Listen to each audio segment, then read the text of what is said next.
Binary থেকে octal রূপান্তর করা শিখব। এখন তো আমি বলছিলাম কি অক্টালের রূপান্তর বা বাইনারি থেকে অক্টাল কয় বিটের সাহায্যে আমরা রূপান্তর করব? 3 বিটের সাহায্যে। আমরা বিটগুলো কী কী ছিল বলতো? 1 2 4। এই যে আমরা এখন আমরা যে কাজটা করব, প্রথমে আমরা কী সংখ্যাটা আছে বলতো? 1 0 0 1 0 1। এই সংখ্যাটা আছে কিসে বলতো? বাইনারিতে। আমরা রূপান্তর করবো কিসে? অক্টালে। এখন তো বাইনারি থেকে যখন আমরা অক্টালে রূপান্তর করবো কয় বিটের সাহায্যে বলতো? 3 বিটের সাহায্যে। এখন আমরা যেই কাজটা করব, আমরা এই যে বিটগুলো আছে না ডান পাশ থেকে আমরা 3 বিটে কী করবো? সাজাবো। প্রথমে আমরা কী করবো? প্রথমে 3 বিট করে সাজাবো। যেমন আমার এখানে কী আছে বলতো? 1। এই যে লিখবো 1। পরে কী আছে বলতো? 0। পরে কী আছে? 1। এই যে আমরা 3 বিট লিখলাম। পরে এনে কী আছে বলতো? 0। পরে কী আছে? 0। পরে 1। এই যে 3 বিট করে আমরা কী করলাম?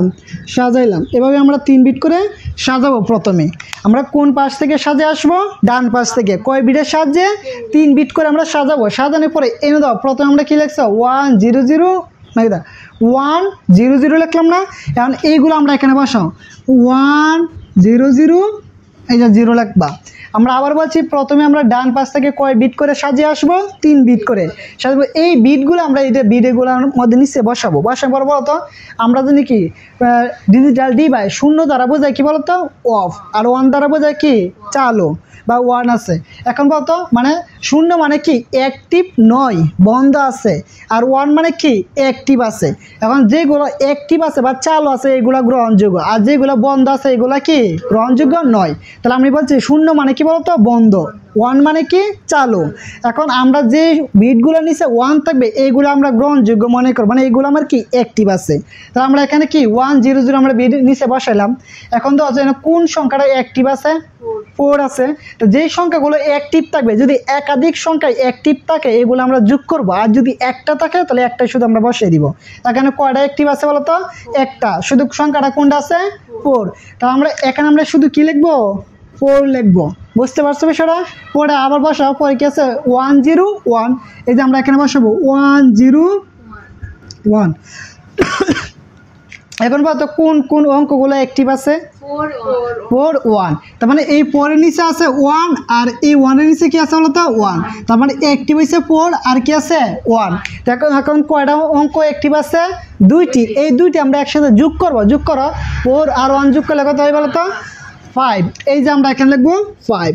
তাহলে আমার এর বাইনারি অক্টাল মান আমরা কত পাইছি বলতো? 45। এভাবে আমরা কি করব? অঙ্কগুলো সমাধান করব। আবার বলছি প্রথমে আমার বাইনারি মানটা লিখলাম। লেখার পরে আমরা ডান পাশ থেকে কয়টি অঙ্ক করে সাজাবো? 3টি করে আমরা সাজাবো। এই যে আমরা 3টি করে অঙ্ক সাজাবো। সাজানোর পরে এইগুলো আমরা নিচে বসাবো, বিটের নিচে। বসানোর পরে যেগুলো নিচে 1 থাকবে এইগুলো আমরা যোগ করে পল হিসেবে বসাবো নিচে। আর যেগুলো নিচে 0 থাকবে এগুলো আমরা কি? গ্রহণযোগ্য নয়। এইভাবে অঙ্কটি সমাধান করব। তাহলে আমরা এভাবে অঙ্কটি কী করব? সমাধান করব। তার উত্তর হচ্ছে কি? 45। এখন আমরা আরেকটা অঙ্ক সমাধান করব। ধরো আমরা আরেকটা অঙ্ক যদি অঙ্ক করি বাইনারি থেকে অক্টালে, ধরো আমরা একটা অঙ্ক লিখলাম যে 1 1 0 1 1 0 1 1। এই যে অঙ্কটা আছে কি বলতো? বাইনারিতে। বলছে কি অক্টালে রূপান্তর করো। এখন আমরা প্রথমে যে কাজটা, প্রথমে এই অঙ্কগুলো আমরা কয় বিটের সাহায্যে সাজাবো বলতো? 3 বিট করে। কোন পাশ থেকে সাজিয়ে আসবো? ডান পাশ থেকে। তাহলে আমরা প্রথমে সাজাও যে কী আছে বলতো? 1 1 0। এই যে আমরা 3 বিট লিখলাম। পরে কী আছে বলতো? 1 1 0। পরে আবার কি আছে? 1 1। এই যে এখন তো আমার এখানে কয় বিট আছে বলতো? 2 বিট। কিন্তু আমরা কয় বিট প্রয়োজন? 3 বিট। এখন বামে আরেকটা আমরা 0 বসাবো শুধু। তা আমরা বামে কি লিখবো? 0। আমরা জানি যে কোনো অঙ্কের বামে যদি 0 বসাও তাহলে ওই 0 কি দাম আছে?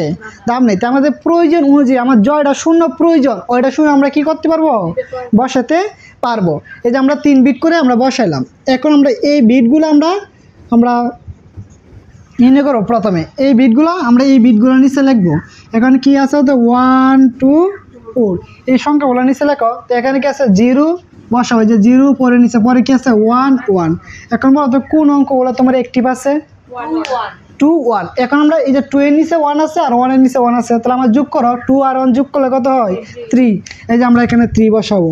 পরে আবার বসাবো যে 0 1 1। এখন বলো তো ফল কত হবে, মানে 0 1 1 এর অক্টাল মান কত 3 হবে। এই যে আমরা 3 বসালাম, এখন বলতো এই ফলটা কত হবে 3 হবে। এই যে আমরা 3 বসালাম, তাহলে আমার অঙ্ক ফল কত হচ্ছে 3 3 3। এটা হচ্ছে কি আমার অক্টাল মান। এভাবে যে কোনো বাইনারি থেকে যে কোনো অক্টাল রূপান্তর করতে